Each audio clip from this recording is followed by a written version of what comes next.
はい、乙女座の皆さんこんばんは。アストロカウンセラーのダーラです。いつも動画のご視聴ありがとうございます。今回は2月24日満月から3月10日魚座の新月までの2週間をタロットで見てみたいと思います。よろしくお願いします。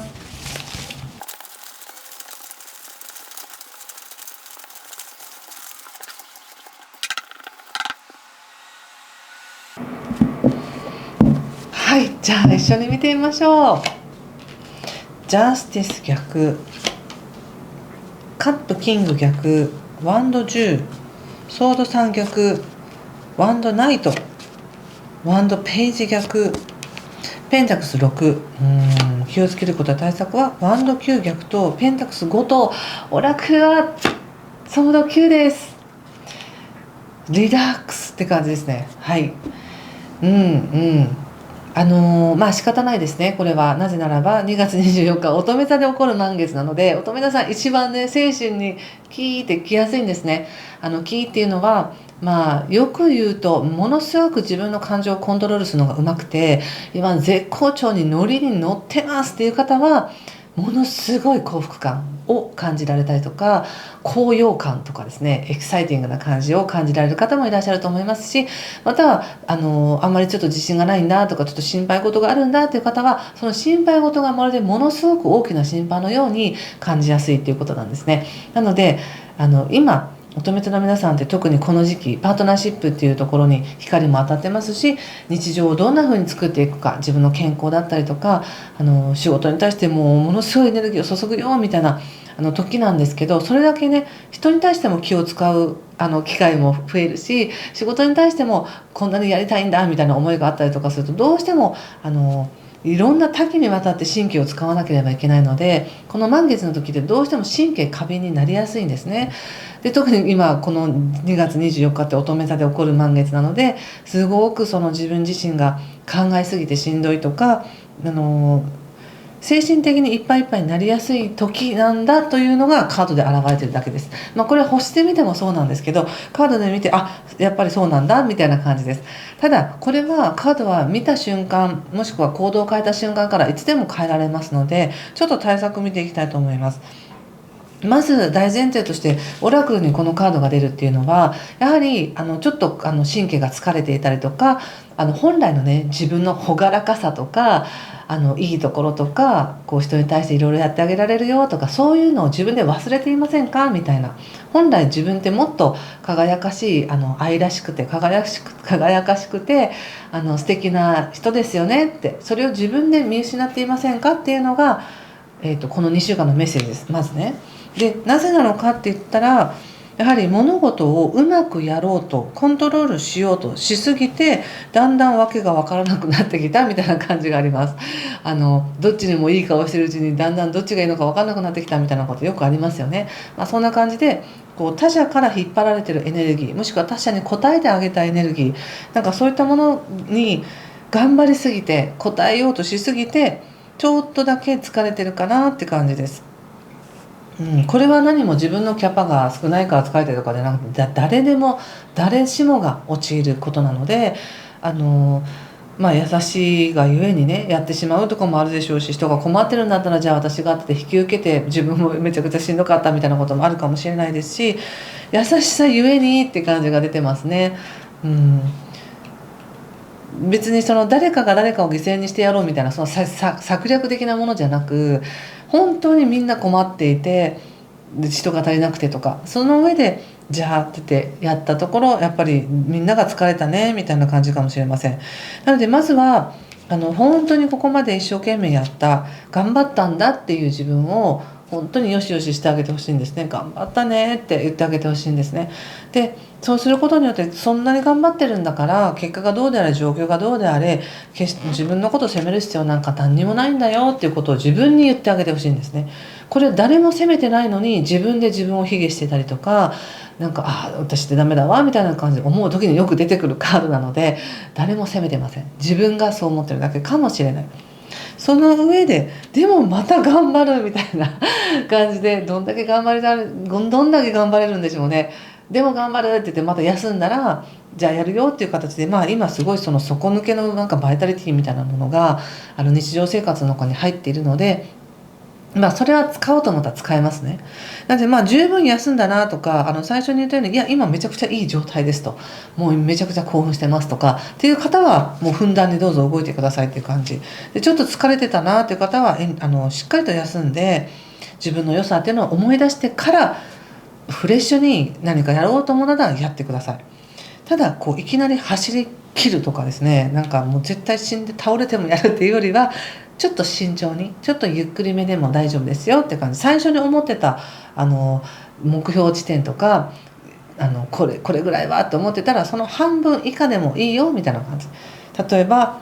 1日1万歩歩くとかって思ってたとしたら、1日40歩でも4000歩でも十分だよみたいな、そんな感じです。それで十分回るよみたいなね感じで言われています。そしてちょっと肩の力が抜けた状態で自分が何かやってあげようって思えることをやることによって、自分自身も回復してくるっていうふうに出てますね。やっぱりない袖振っても出ないし、もう体力なくなっているし、休憩が必要なのに無理してやるってなってもどうしても悪循環なので、やはり自分自身をまず優先的に、ケアしてほしいなっていうふうに思いました。なんとなく全体的にね。そして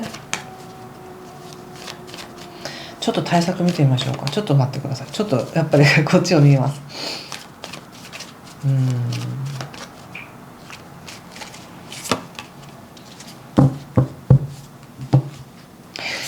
優しくされたい時に誰かに優しくするってすごく上級ですよね上級な感じがします。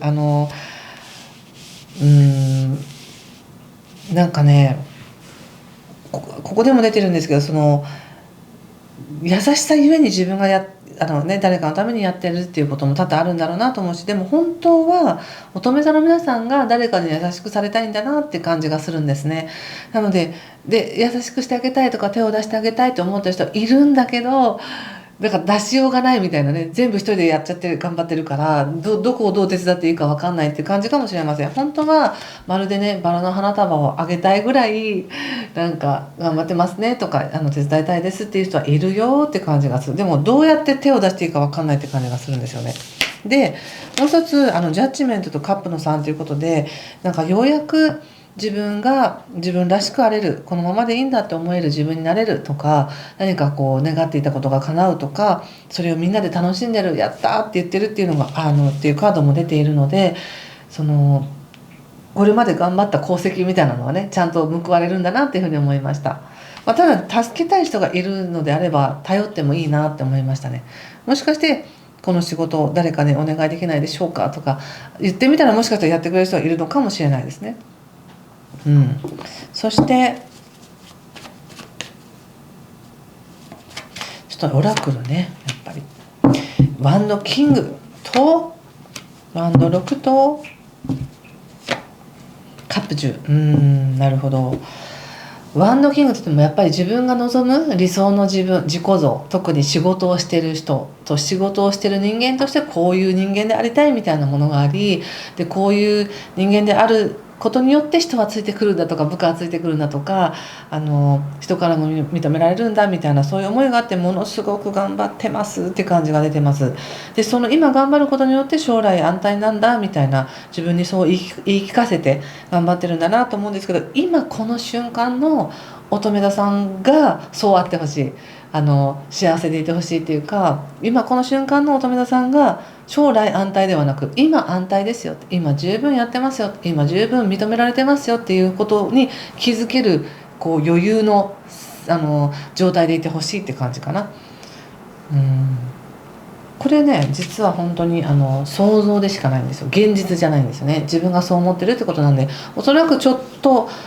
自分の本来の良さっていうのは自分で見えなくなってるかもなっていうのがあるので、それまずそれ気をつけてくださいね、この2週間でね。それとちょっとね、セルフセラピーカードを引いてみたいと思います。この2週間乙女座の皆さん、何に気をつけたらいいの？自分自身を見失わないでねっていうことと、これ出ましたね、試練ということで、まるでここれはねシャーマニックテストということで、もう火に囲まれて逃げ場がなくて、頑張るにはもっともっと上を目指せなければいけないみたいな、こんなカード、こんなカード。これハードルちょっと高すぎませんか？めちゃくちゃハードル高いですよね。なんかそれぐらいしないとダメなんだ自分はみたいな、もう後がないみたいな感じで、もしかしたら切羽詰まってるかもしれないので、いや助けたいと思ってる人きっといますよみたいな感じがします。どうしたらいいんでしょうか。乙女座さん、チョイス選んでくださいと。どの道を行くのか、自分がどちらも選べますよってことですかね。このカードが出るのは、頼ってもいいし自分でやってもいいし選べるんですよって。そしてこの2週間で得られるギフトは、はいサクセス、成功ということで、いやおめでとうございます。頑張った甲斐はありますよね。成功ということで何かしらの達成はできますと。ここでもまたやる気になってるから、何かしらの突破口が見つかってやってるんだろうなとは思います。サクセス、そして最後、ハイヤーマインドということで軽やかに世界を飛んでいるって感じですね。精神的には、この状態からこっちに行けたらいいですよね。いけるっていうふうに出てるので大丈夫だと思います。ということでここまでにしておきます。何かしら良かったよという方はぜひいいねボタンやチャンネル登録、コメントで教えていただけると嬉しいです。そしてちょっとお知らせなんですけれども、この4月からまた個人鑑定をやろうかなと思っています。ただ枠が少ししか時間が取ることができないので、どうしてもメンバーシップの方を優先にご案内するという形になります。もしどうしても鑑定受けてみたいんですっていう方はこの機会にメンバーシップのご登録ご検討ください。LINE でもアストロフレンズ、タロットフレンズどちらでも、チャンスがあります。抽選になります。でこういったお知らせは全部 LINE の方でやっていますので、まだLINE 登録してなかったという方はぜひこの機会にLINE へのお友達登録もお待ちしております。ということでぜひね、開放的な自分を認められる2週間になりますように。今回も最後までご視聴ありがとうございました。失礼します。